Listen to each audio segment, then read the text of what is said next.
ये कहानी है एक ऐसे विलन की जिसका हर मूव इतना अनप्रिडिक्टेबल था कि लोगों को उसका नाम सुनकर ही डर लगता था।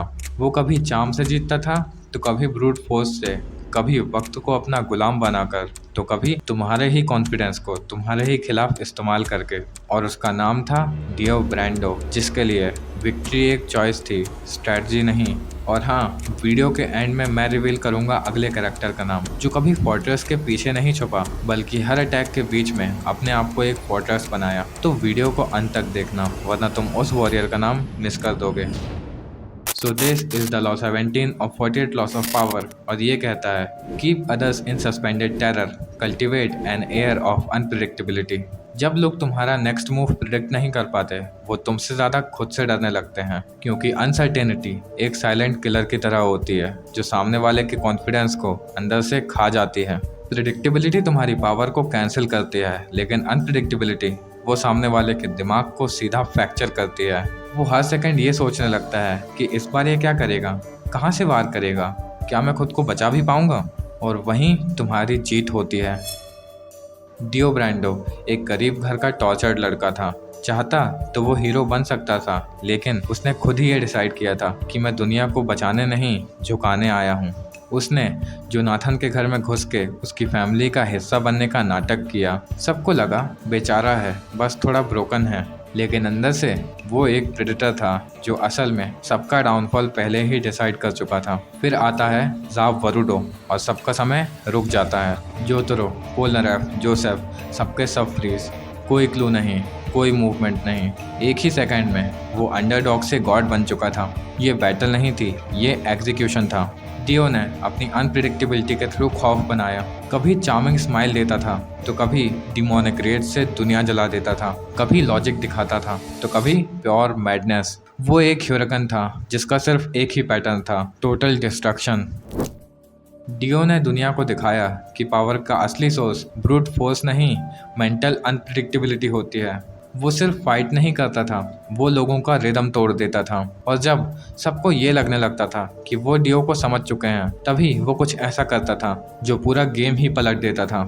उसकी अनप्रिडिक्टेबिलिटी ने उसके आसपास खौफ की एक ऐसी धुंध क्रिएट कर दी थी जहां लोग सिर्फ कंफ्यूज नहीं, हेल्पलेस महसूस करते थे। और जब लोग कंफ्यूज होते हैं तभी वो तुम्हारे कंट्रोल में होते हैं, और डियो ने इसी कंट्रोल को पावर बनाया। और देखो, साइकोलॉजिस्ट भी ये कहते हैं कि जो ह्यूमन ब्रेन होता है वो हर जगह पैटर्न्स ढूंढता है ताकि वो कंफर्टेबल महसूस कर सके।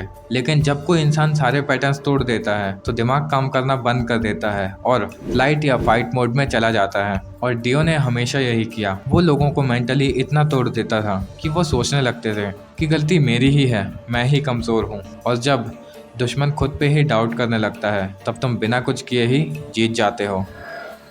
सोचो उस बंदे को जो कभी सेम नहीं रहता, कभी काम रहता है तो कभी लास्ट करता है, कभी साइलेंट किलर बन जाता है तो कभी फुल पब्लिक शोमैन।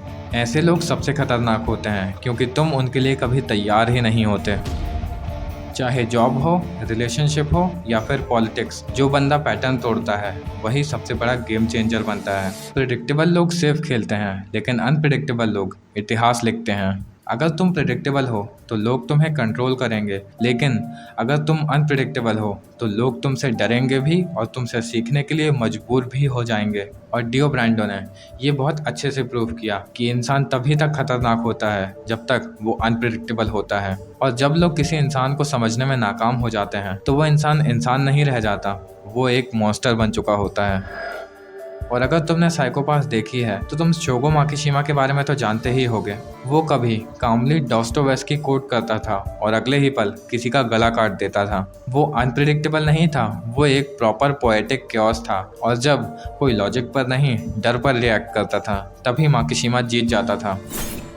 और अगर डियो ब्रांडो की अनप्रिडिक्टेबिलिटी ने तुम्हें भी शॉक किया हो तो लाइक करना बिल्कुल मत भूलना, और कमेंट में ज़रूर बताना कि तुम्हें ये वीडियो कैसा लगा। तो ये वीडियो तो यहीं ख़त्म होता है, लेकिन अगले वीडियो में हम बात करेंगे लॉ 18 की, जहां आएगा एक ऐसा कैरेक्टर जो कभी अकेला नहीं रहा क्योंकि उसने दुश्मनों को भी दोस्त बना लिया। नारुतो उजुमाकी, वो लड़का जिसने आइसोलेशन को कनेक्शन बनाया और कनेक्शन को पावर बनाया।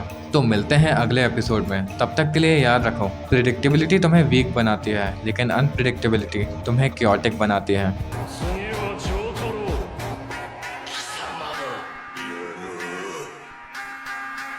you.